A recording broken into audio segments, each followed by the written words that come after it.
tell you a little bit about David. He's been doing this for 25 plus years. I think he knows a little bit about leadership skills and what he can offer our groups.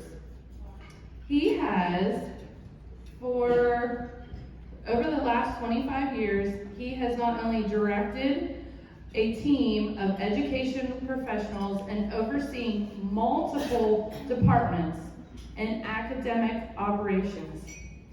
He is developing an impactful educational plans and programs, having earned educational leadership and partnership awards based on his performance.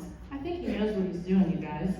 So I'm going to introduce David Price up to the stage to talk to us. Good morning. Good morning. Let me first of all say thank you for this gracious invitation. I am so excited to be here with the Boomers Conference. I found myself this morning gathering my belongings and getting ready, and I have a 3-year-old who is going on 40. Those of you all that are parents understand.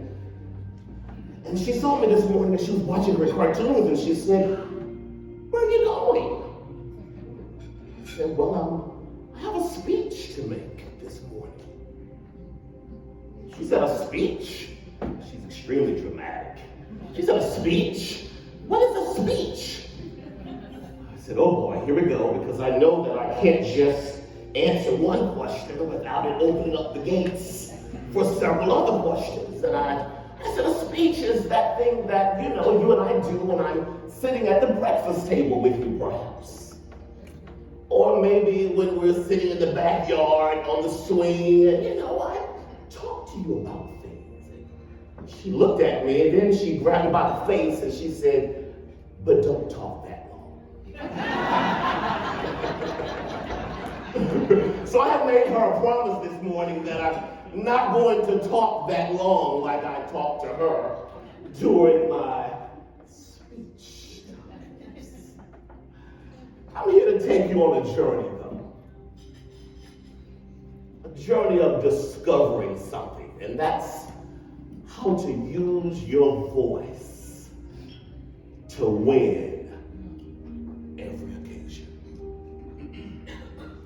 How many times we think about our voices and we think about this thing that we hear, this thing that's audible, but I'm talking about something that's not necessarily that we hear, but the voice of your presence. The voice of who you are. The voice that shows up in a room, the voice that shows up in the house, the voice that shows up at the workplace. That thing there. I've been called the voice sharpener. Oh, that's fine, because I've also called myself really a pencil sharpener. That's really what I am. I'm a pencil sharpener. Today, you all are the pencils.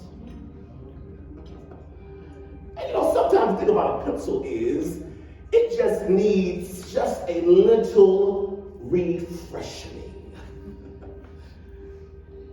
Life can sort of cause it to sort of give a dull point. So dull sometimes you don't even realize that you're writing dull. Because you've been doing it so long, the same way. But today we're going to do something, and that's going to sharpen you. Because you have work to do.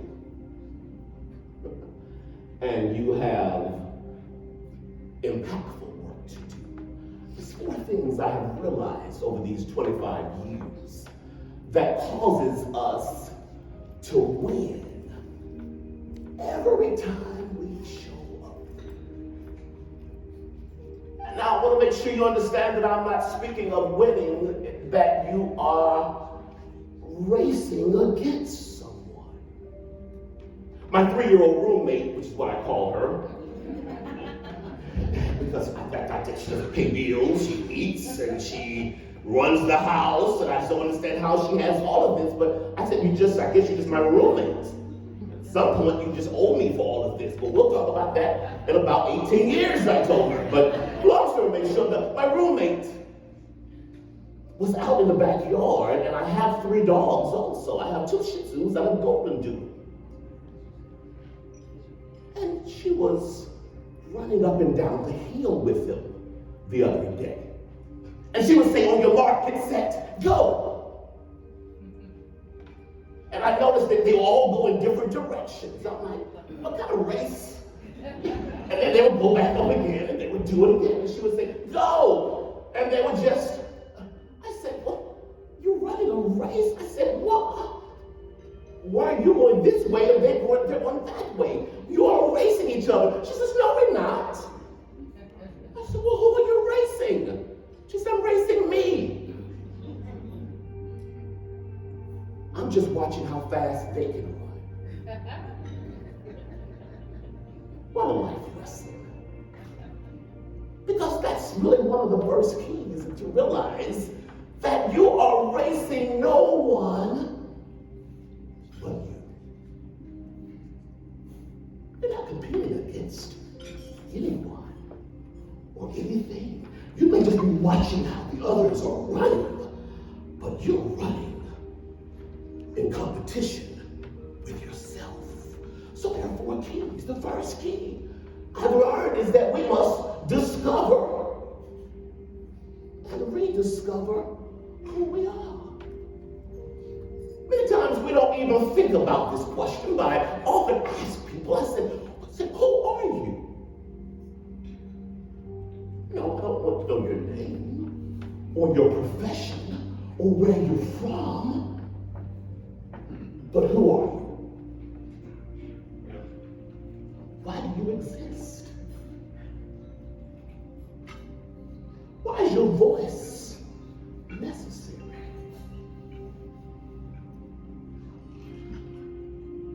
What will the world miss when your voice is gone? And have you done everything while you are on this earth that you were sent to do with your voice? So we must discover and rediscover who we are. I like to sometimes equate it to a play production. What character have you been assigned to play? What role are you assigned to play in this production that we call life? Who is your audience? And are you giving your audience what is inside of you? Well, many times that's where our voice starts. It's our inner core. It's the thing inside of us. That's where our voice stems from. So when we're speaking to people, we're speaking from our soul. Who are you? If I was to ask you who you were in terms of a non-living object, I just told you I'm a pencil sharp. Who are you? Think for a moment. What non-living object describes you? If we were all to superimpose ourselves right now, and we were not humans sitting here, but we were objects based on your strengths and your weaknesses, what would you be? I've had people say they're rocks. Some have said they're trees. You think about who you are. Who would your family say you are?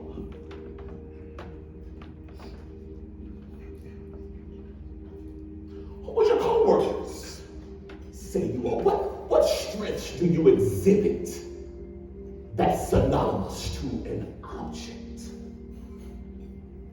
Because that's what shows up when you pick that phone up and start speaking. That's what shows up when you're just sitting around and having a conversation with your neighbor. It's that thing. It's the thing that exhibits the core of who you are. So many times we have to not just think about who we may have been 15, 20, 30 years ago, but who are we today in this season? So we may have to rediscover ourselves. Point number 2. We have to grow. We have to develop. We have to evolve. And then we must unravel with grace. I have a garden in my backyard. And every summer I make the same mistake of planting various peppers. And I often forget what pepper is which. I don't know why I forget to put the tag and the label. You're shaking your head, you understand. I don't know why I forget to put the label down there. So my neighbor who comes over every summer, she's just very infatuated with the garden. She's like, well, what type of peppers are those? I don't know, Susan. Until they develop. Right now I have to just sort of nurture it. And I have to take care of it. And make sure that this thing that I call a pepper, but I'm now talking about your skills or your gift. I have to make sure that it is properly groomed and watered and fed and pruned with grace. Meaning I have to give it time to make a mistake. I have to give myself time because I may go on a trip one time and forget to water it. So I have to give myself a little space to grow and develop and evolve, because in just a few weeks, if I keep doing this, I'm going to realize that, oh, this is, I think, a banana pepper. Oh, but just in a few days, it begins to unravel and poke out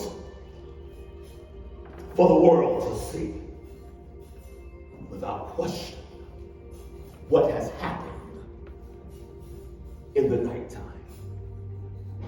Many times we go through nighttime seasons. Seasons that are not necessarily pleasant. Seasons that can be very sad and grievous at times, but not realizing that this is also a part of making my voice relevant and making who I am necessary. So I must grow, I must develop, I must evolve, and I must unravel with grace. And then I'm ready to be authentically who I am. So when I show up and my voice shows up and I answer the phone and I speak with you, I'm speaking from that core. I'm speaking from that place that I'm very confident in. So nothing can discourage me. Nothing can bother me because I understand who I am. I understand where I'm sent to. I understand what my mission is. I understand all of this. So therefore, I walk in with confidence. I pick the phone up. I help with confidence because inside of me, I possess everything that I realize I must give to this audience. So I'm seeking always in my life, who is my audience? Sometimes your audience is just one person. Sometimes your audience is just your family. Sometimes you've been called to thousands.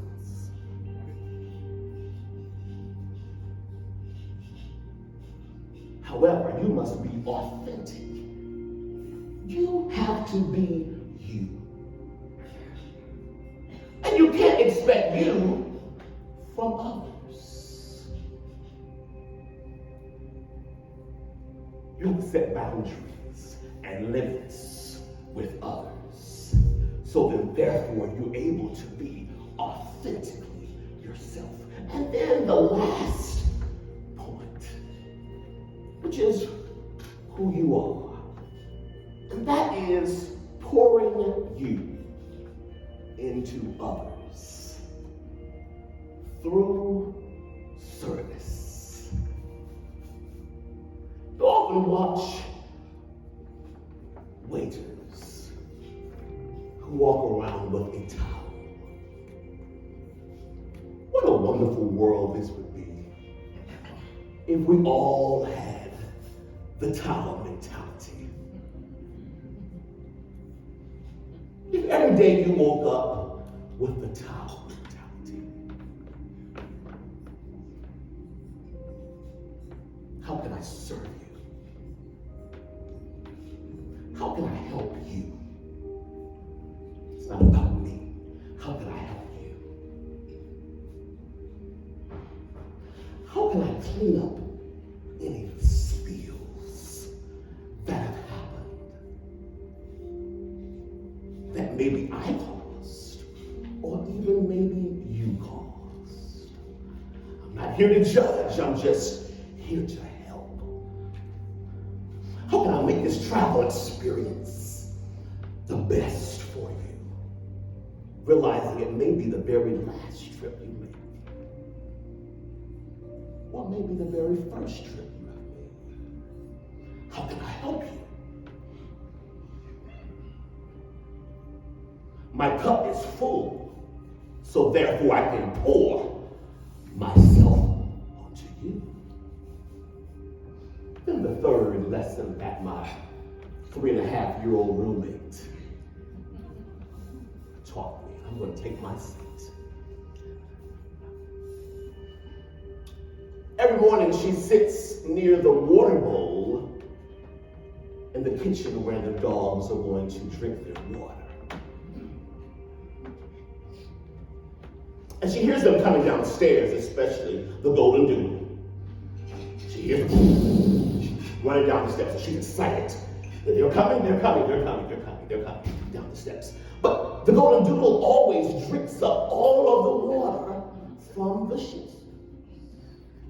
It's not a competition. I can't keep the water bowl full. Even though they all have individual bowls, they want to still use the same bowl, you see. They want to share the same bowl. So the golden doodle drinks all of the water all of the time. And she says, no, messy. But they never listen to her. So one morning, it was very interesting. I came downstairs and she was standing next to the water bowl this day.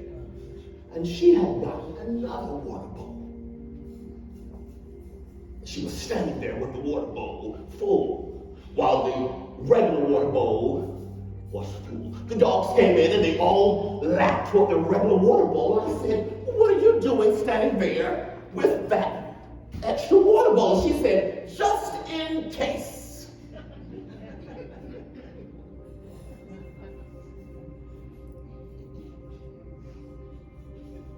What an awesome lesson to learn. To stand with another glass of water, just in case someone needs it. What a wonderful world this would be if we just made sure our neighbor had water just in case. Just in case life takes all of your water, I have enough for you. Just in case life drains you of every nutrient that you need to replenish, I'm standing here just in case. And when you do that, you win.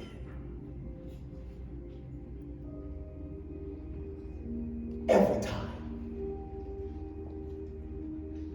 time you stand with just in case and the towel mentality to serve, the greatest person amongst us is the server. who says, just in case, will you do yourself me a favor, and look to the person at your table and just say, congratulations. You are the winner. Now give the winner a hand. Come on, give the winners a hand. Thank you so much for having me this morning.